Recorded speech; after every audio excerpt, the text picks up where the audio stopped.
वॾे वज़ीर सैयद मुराद अली शाह बदीन ठटे सिजावल ज़िलनि जो दौरो करे बरसाती पाणी नेकाल न थियण ते सख़्त कावड़ जो इज़हार कयो आहे।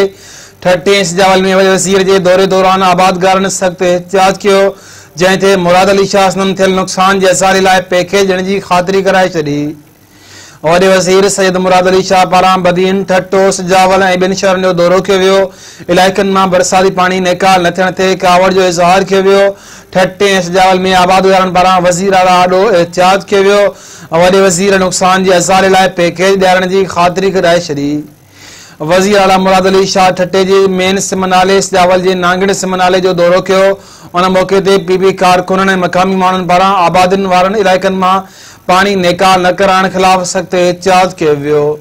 वॾे वज़ीर मुतासिरनि खे ख़ातिरी कराईंदे ऐं अमलदारनि खे तुर्त बरसाती पाणी नेकाल कराइण जी हिदायत करे छॾी। दौरे दौरान मुराद अली शाह मीडिया सां ॻाल्हाईंदे चयो त हिन भेरे पियल बरसात 100 साला रिकॉर्ड टोड़े छॾियो आहे। कराची में पहिरीं बरसात जो रिकॉर्ड 298 मिलीमीटर हो। हेल 345 मिलीमीटर बरसात पई आहे।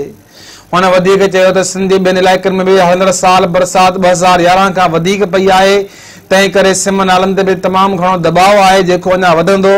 बरसातुनि सबबि थियल नुक़सान जे असारे लाइ पैकेज जो ऐलान कयो वेंदो। हुन चयो त आवाम जे मसइलनि तां ध्यानु हटाइण लाइ नई सूबे जूं ॻाल्हियूं कयूं पियूं वञनि, जेको मुमकिन ई न आहे। कंहिंखे बि कराची खे सिंध खां धार करण जी ताक़त ई न आहे। वज़ीर आला चयो त कराची में हिकु फसादी धुर पारां मेन नालनि खे बंदि करे कराची खे हथरादू तरीक़े सां ॿोड़ण जी कोशिश कई वई आहे। वज़ीर आला सिंध ठटे जे दौरे दौरान मुख़्तियार कार ऑफिस लॻे ड्रेनेज जो मुआयनो कंदे साफ़िन सां ॻाल्हाईंदे चयो त ठटे में 108 मिलीमीटर बरसात बावजूदि हालतूं बहितर आहिनि। कराची खे अलॻि सूबो ठाहिण जे सुवाल जे जवाब में चयो त उहो फसादी टोले जो हिकु ख़्वाबु आहे, जेको कॾहिं बि पूरो न थींदो। हुन चयो त कराची सिंध सूबे जी दिलि आहे ऐं दिलि जी हिफ़ाज़त हर सिंधी खे करणु अचे थी। उन मौक़े ते पीपी ज़िले ठटे जो सदर सादिक अली मेमन, डीसी ठटो, एसएसपी ठटो पिणु वॾे वज़ीर सां गॾु मौजूदु हुआ, जिन पारां ब्रीफिंग बि ॾिनी वई।